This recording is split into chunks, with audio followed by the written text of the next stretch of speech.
Bonjour à vous, bienvenue. On va s'installer en position assise afin que je me mette à parler.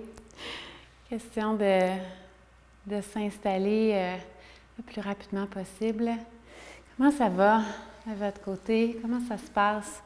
Qu'est-ce qu'il y a à observer aujourd'hui dans notre corps, dans notre cœur, dans notre tête? On va tourner les paumes de main vers le ciel. S'asseoir, que ce soit en indien ou d'une autre façon. Moi, je me suis soulevée légèrement avec un bloc. Parfois, ça peut être plus confortable au niveau des hanches ou si les genoux sont sensibles aussi. On peut déposer soit des oreillers ou si vous en avez des petits blocs, quelque chose de plus solide pour maintenir, pour soulever. OK? Tourne les paumes de main vers le ciel.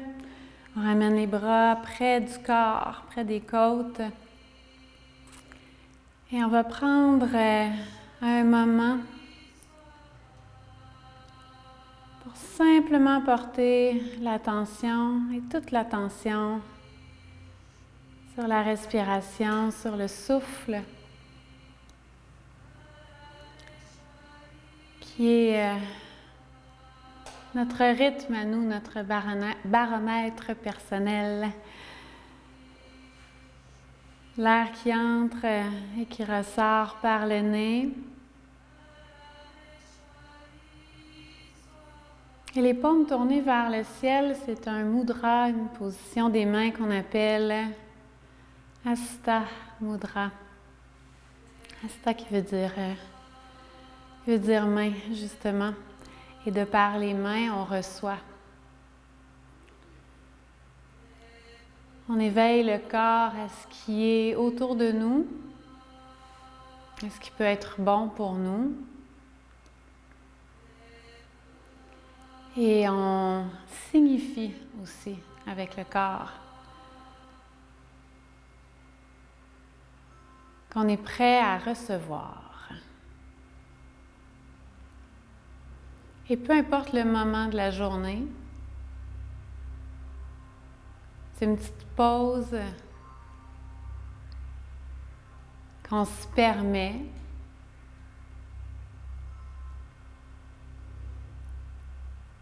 pour amener la détente, le calme, le silence à l'intérieur.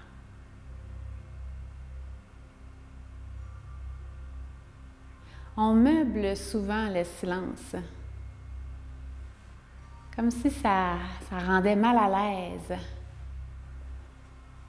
pourtant, le silence porte tellement de réponses.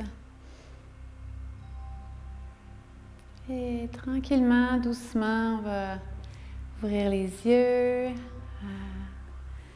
ramener les mains ensemble au cœur et on va débuter. Avec des petits étirements au niveau des bras. On inspire, on ouvre les bras de chaque côté jusqu'au-dessus de la tête. On amène les mains ensemble. Expire. On peut tourner les paumes de main, entrelacer les doigts. Tourner les paumes vers le ciel. Et on inspire, on allonge. On veut étirer au maximum. Expire devant. Et on ramène vers la base. Encore, inspire. On va le faire 3 fois. Mains ensemble, expire. On prend le temps de replacer les mains. On tourne les paumes vers le ciel, on inspire. On allonge les bras. Expire. Vers l'avant, doucement. Et on laisse aller ensuite, une fois à la base, pour le refaire encore. Inspire. Comme si à chaque fois nos bras s'allongeaient. On va finir avec des longs bras. Expire.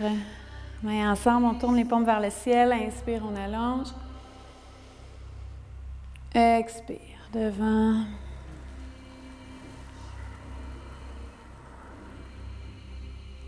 Et on laisse aller. La main droite va s'en aller sur la cuisse gauche, du côté gauche. Puis la main gauche, elle, va venir se déposer au sol, tout simplement. Juste sur le bout des doigts, Hasta Bandha, ou la main au complet, ou même le poing. On pourrait s'appuyer sur le poing aussi, déposer la main droite pour aller vers une légère torsion, tout doux. Parce que les torsions les plus avancées, on les fait plus tard dans les séries quand la colonne est déjà réchauffée. Donc là, on y va tout en douceur. Main gauche qui s'en vient sur la cuisse droite, on va déposer la main droite au sol. Et d'inspirer. C'est à l'expiration, on inspire, on maintient. À l'expiration, on va légèrement vers la droite, vers la torsion. Le menton toujours vers le sternum. Gardez la colonne droite au maximum et revenir. Tout doux pour commencer. Les torsions, en fait, on vient créer de l'espace. C'est pour la mobilité, la souplesse de la colonne vertébrale. Et évidemment, on fait les plus avancés quand on est déjà réchauffé. C'est bon? Et pour les femmes enceintes, les torsions, on ne les fera pas. Comme celle-là, douce, ça va, mais on va plutôt aller vers l'allongement de la colonne. C'est bon pour ça? Alors, on va changer la jambe. Peu importe la jambe qui était devant, on switch. Équilibrer le corps. Généralement, on se place toujours spontanément avec la même jambe en avant. Donc, c'est pour ça qu'on fait les deux côtés. Ça se peut que vous ne soyez pas confortable de ce côté-là. C'est pas grave, ça dure le temps de quelques respirations. Il n'y a rien qui dure éternellement. De toute façon, c'est la bonne nouvelle. Donc, inspire, amène les bras de chaque côté, vers le ciel. Expire. Tourne les paumes vers le ciel. On allonge au maximum. Expire. Devant. Et relâche. Encore pour 2. Inspire. Expire, on place. Inspire, on allonge. Expire. Et une dernière fois. Inspire. Comme si on peut avoir l'image. Expire, on ramène les mains ensemble, on tourne les paumes vers le ciel. Surtout quand on allonge ici, inspire, l'image de toutes les petites poussières, tout ce qui reste sur les épaules. Expire devant, les petites tensions, les petites roches, les petits poids, peu importe l'image que vous avez, tout est bon. Et quand on fait ce petit exercice-là, tout simple, c'est comme si on enlevait le manteau de roche sur les épaules. On envoie ça vers l'arrière, vers la terre. Petite torsion pour compléter. Main droite sur la cuisse gauche. On dépose la main gauche au sol. Inspire, colonne droite, menton vers le sternum. Expire légèrement, tout doucement. D'un côté et de l'autre. Ensuite, main gauche sur la cuisse droite. Inspire. Expire. Et on revient. Dépose.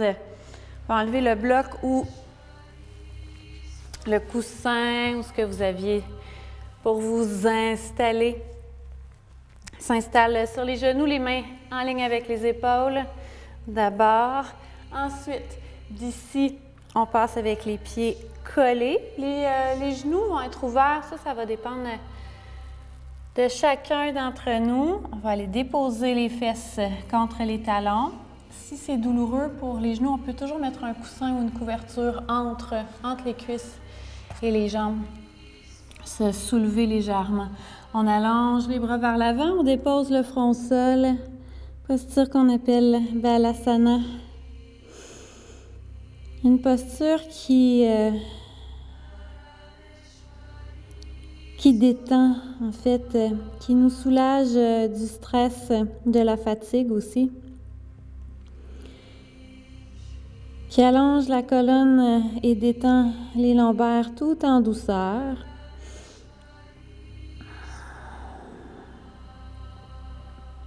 D'ailleurs, si le fait d'avoir le front seul au niveau de la nuque ou de la tête, c'est inconfortable, on peut se soulever puis déposer une couverture, un bloc pour soulever légèrement la tête. Et à ce moment-là, pour que ça devienne une détente aussi au niveau de la nuque, au niveau des épaules. Et tranquillement, on va envoyer les deux mains vers la droite pour aller chercher une ouverture du côté gauche. Il y en a qui vont pouvoir garder le front au sol, il y en a d'autres qui vont devoir soulever légèrement, en autant que la nuque n'est pas tendue, crispée. On sent que ça ouvre du côté gauche. On inspire, expire profondément. Comme si on déliait les nœuds dans le corps physique. Ça peut être les nœuds de notre cœur aussi.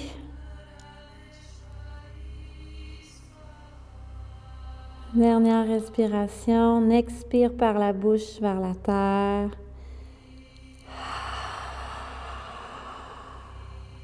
Et on revient vers le centre. On prend le temps d'allonger, de redéposer le front au sol.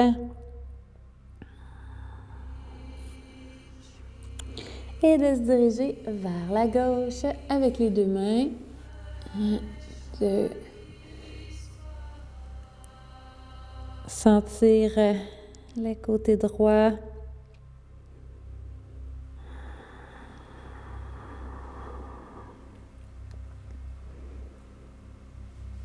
Encore une fois, la respiration. En fait, c'est l'expiration. L'expiration par la bouche, apana. Donc, vers la terre. Laissez aller les tensions, les stress, les inquiétudes. Alléger le corps, la tête, le cœur. Et on ramène au centre. Expire vers la terre.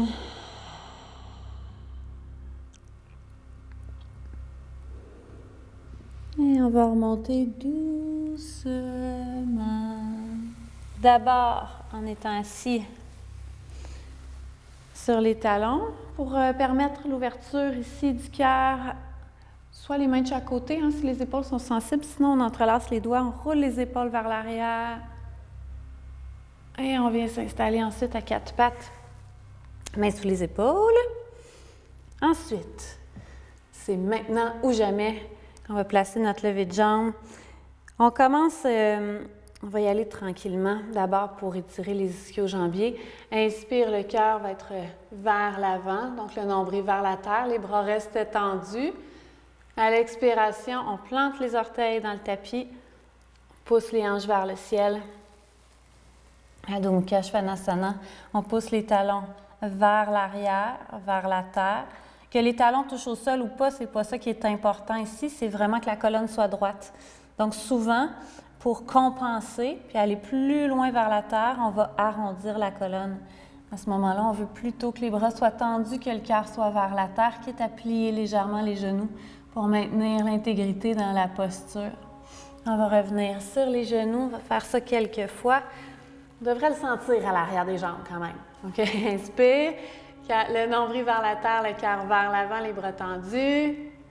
Expire, on plante les orteils, pousse les hanches vers le ciel. Les bras bien tendus, la colonne bien droite. Et on revient. Inspire, on pousse le cœur devant. On marque bien la colonne. Expire, on plante les orteils. Pousse les hanches vers le ciel.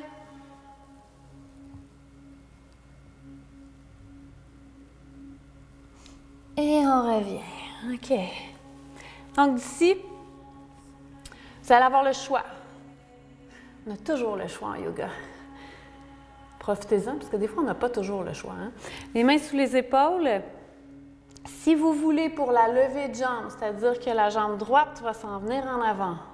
On va le faire tous ensemble, mais si vous voulez rester sur les genoux, c'est super. On va allonger la jambe, puis on va ramener le pied droit devant. Si vous voulez l'essayer, la tête en bas, on plante les orteils, comme on faisait tantôt. On pousse les hanches vers le ciel. OK. Adho Mukha Svanasana. Et là, comme on fait une levée de jambe, plutôt que de garder les pieds à la largeur des hanches, comme on faisait dans nos exercices, dans nos pulsation, on ramène les pieds ensemble. Si on reste sur les genoux, à ce moment-là, on garde une ouverture de hanche entre les deux. OK? Si on a la tête en bas, on colle les pieds ensemble. C'est notre levier, en fait, notre tripode avec les mains et les pieds pour garder notre stabilité. Et qu'on soit sur les genoux ou la tête en bas, on maintient l'intégrité de la posture et on inspire, on allonge la jambe droite, soit vers l'arrière si on est sur les genoux, soit vers le ciel si on a la tête en bas. Et à l'expiration, on garde les épaules bien droites et on ramène genou à la poitrine. Ce qui va aider pour passer la jambe le plus loin possible, c'est que la jambe derrière, la jambe gauche, reste tendue. Si on plie, on n'a plus de place. Si on garde la jambe tendue, on ramène doucement la jambe droite jusqu'en avant, puis on va déposer le genou gauche au sol. Puis qu'est-ce qu'on fait si la patte elle arrête ici? On la prend et on la dépose. Ce n'est pas plus compliqué que ça. On prend les moyens du bord. Talon en ligne avec le genou, les deux mains vont se déposer de chaque côté du pied. OK? Et ensuite, ici, tout doucement, on va s'en aller vers Ardha Hanuman. Le talon reste au sol. On ramène le poids vers l'arrière. Donc, on pousse les fesses vers l'arrière. On garde les hanches parallèles. On veut ramener le nombril vers la cuisse. On laisse aller doucement la tête pour que la nuque reste détendue.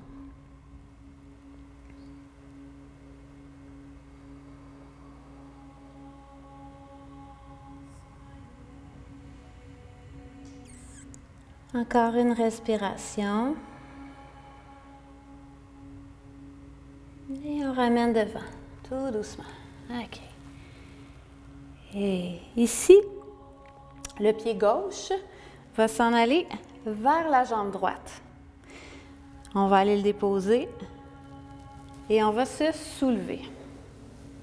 La jambe droite est allongée, le talon au sol.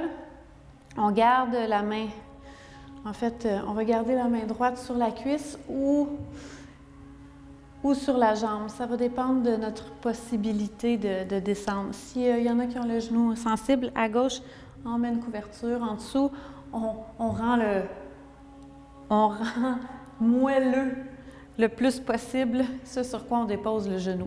Donc, main droite sur la cuisse.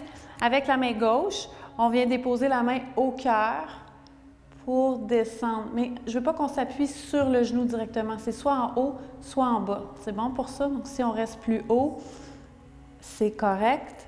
Ensuite, on veut tourner le regard vers le ciel. Si la nuque le permet, sinon, ça va être en position neutre. Et le coude gauche s'en va vers le ciel. Si c'est possible pour nous, on peut rester ici et avec la respiration, s'aider un peu. Revenir avec le regard vers la terre. Ensuite, inspire. On regarde vers le ciel, le coude qui pousse. Donc, on va ouvrir tout le côté gauche. OK?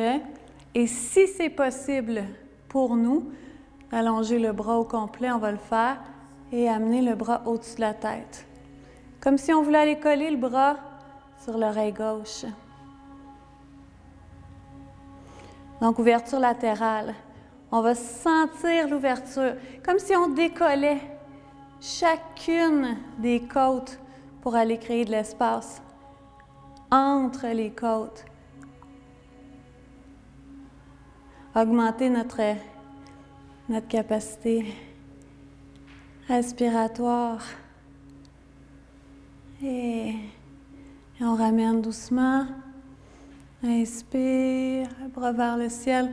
On ramène au cœur et on dépose tranquillement. On revient, on va ramener le pied gauche vers le tapis. On plie le genou droit à nouveau, talon en ligne avec le genou. Et on s'installe, la main gauche sous l'épaule ou un petit peu plus près du pied, okay, près de l'arche du pied. Le pouce vient quand même pas nous chatouiller, là, mais pas loin. Okay? Et la main droite vient s'appuyer sur la cuisse pour aller vers la torsion. Encore une fois, pour les femmes enceintes, on va appuyer, soulever, mais plutôt que de tourner complètement, on va aller vers l'allongement. Sinon, est-ce que j'aime de cette possibilité-là avec la main, c'est qu'on a vraiment le contrôle sur la torsion, justement. En appuyant très fort sur la cuisse, on veut ramener, dans le fond, l'épaule droite vers le ciel. Moi, à chaque fois que je fais une torsion, ça craque. Et c'est fort satisfaisant. Mais si ça ne craque pas pour vous, c'est bien correct aussi, là. Et on ramène. On peut y aller avec la respiration. Si on inspire, on appuie avec la main, on allonge. Expire, on va vers la torsion. Pourquoi l'expiration? Parce que justement, on vide les poumons, ça crée de l'espace pour aller chercher encore plus. Dans le fond, on part de l'axe de la colonne puis on tourne. Hein? Et on revient ici. Petite dernière fois vers l'arrière, Ardha Hanuman pour l'ischio. On transfère le poids derrière. Le talon reste au sol, les orteils se soulèvent. Inspire, expire doucement. Et on ramène. Et pied droit derrière. On s'installe sur les genoux. Puis on va choisir, en fait, notre vinyasa de connexion, comme on a fait tantôt de l'autre côté. Les mains sous les épaules. On peut rester sur les genoux si on veut. Ou on plante les orteils dans le tapis. On engage les abdominaux pour être en mesure de soulever les hanches vers le ciel, vers Adho Mukha Svanasana. La colonne est bien droite. On se rappelle des actions clés. La tête est entre les deux mains. Et on va amener les pieds ensemble si et seulement si on a la tête en bas. Et pour tout le monde, c'est parti. On inspire, on allonge la jambe gauche, soit vers l'arrière si on est sur les genoux, soit vers le ciel si on a la tête en bas. Garde les épaules parallèles. Expire, on enroule. On ramène le pied gauche jusqu'en avant. On vient déposer. Dépose genou droit au sol. Talon en ligne avec le genou. On pousse la hanche droite vers la terre. Et on transfère le poids vers l'arrière. Ardha Hanuman. Que la jambe soit tendue ou non, c'est pas important. On sent tous l'arrière de la jambe. Un travail intense. Je vais garder immobile de l'autre côté. Il y a toujours la possibilité de suivre la respiration pour garder le corps en mouvement. Prendre un flot, inspire, expire, on redescend. Les vagues, les fameuses vagues, le rythme de notre propre marée intérieure. C'est notre souffle qui vient guider tout ça. Et on revient tranquillement vers l'avant. Et pour ramener le pied droit vers la jambe gauche, donc vers le côté gauche du tapis. Ensuite, on se soulève. La jambe gauche est bien allongée. Avec la main gauche, on va s'appuyer. Puis la main droite au cœur. Et on descend. On reste sur le côté. Encore une fois, si la nuque est sensible, position neutre, c'est toujours l'idéal. Main au cœur. Pourquoi? Pour commencer. Pour voir ce que l'épaule peut nous donner. Après ça, ça se peut qu'on reste ici à l'inspiration. Expire avec un petit mouvement. Sinon, peut-être qu'on peut allonger le bras au complet et ramener le bras droit au-dessus de la tête pour aller chercher le maximum d'ouverture. Encore une fois, pas sur le genou, soit la cuisse, soit la jambe. Ça va dépendre de la flexibilité. Tout est bon. En fait, quand on ne respire plus, c'est parce qu'on est allé trop loin. Idéalement, la respiration est toujours normale. Je sais qu'une respiration normale, ce n'est pas nécessairement clair comme indication, mais qui n'est pas forcée. Et doucement, on inspire, on ramène le bras vers le ciel. Et expire jusqu'au cœur. Et on dépose. Ramène le pied droit d'abord, ensuite on dépose. Le pied gauche au sol, talon en ligne avec le genou. La main droite près du pied. Dépose la main gauche sur la cuisse. Puis on va pousser. Donc ça va vous permettre de voir tantôt ce que vous n'étiez pas en mesure de voir avec le bras Continue d'appuyer avec la main. On inspire la main gauche contre la cuisse. Et à l'expiration, pour se soulever, on veut rayonner, on ne veut pas s'écraser vers la terre. Donc, le bras droit qui est tendu. À l'expiration, on veut aller vers la torsion.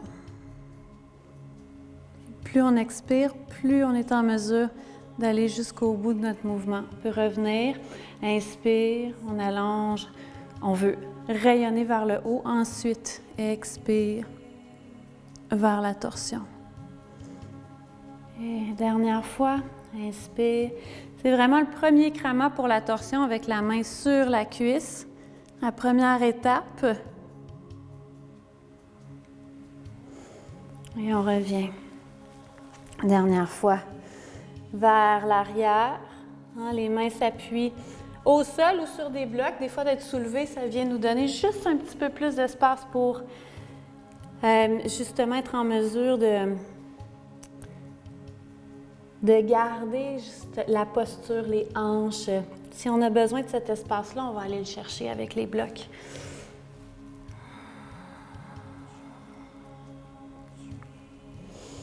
Et on ramène devant. Pied gauche à côté du pied droit. On inspire, viens s'asseoir, monte, on roule les épaules vers l'arrière. Peut-être les mains derrière le dos. Expire, on laisse aller. C'est déjà l'heure de se coucher sur le dos. Et à s'installer tranquillement pour le Shavasana. On va allonger les jambes, on inspire. Jambes vers le ciel, les bras de chaque côté du corps. Expire de chaque côté, on ouvre.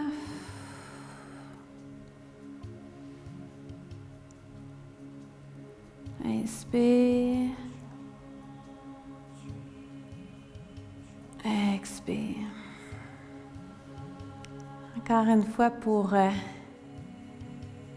tout ce qui est les ischio-jambiers, tout en ayant la colonne au sol. En fait, les muscles qui nous aident à marcher, à courir, à monter les escaliers. Et on ramène. On laisse les jambes descendre complètement directement au sol. On allonge les bras au-dessus de la tête. Inspire. Expire à droite avec les pieds, avec les bras, petite demi-lune. On ramène au centre, inspire, on allonge du bout des doigts jusqu'au bout des orteils. Expire à gauche.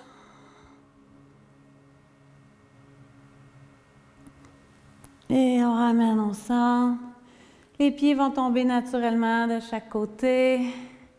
Les bras de chaque côté du corps, les paumes tournées vers le ciel. Expire. On laisse le corps s'immobiliser, se déposer, se détendre. Et on profite du Shavasana. Le temps qui est approprié pour nous, le plus longtemps possible, en fait. Profitez du Shavasana, de l'immobilité du corps, de l'immobilité de la tête. C'est se permettre d'explorer son propre silence intérieur. Que ce moment-là vienne peut-être nous donner les réponses qu'on a besoin. Tout est là dans le silence. Je vous laisse dans ce silence qui est le vôtre. Je vous dis namasté, jusqu'à la prochaine fois.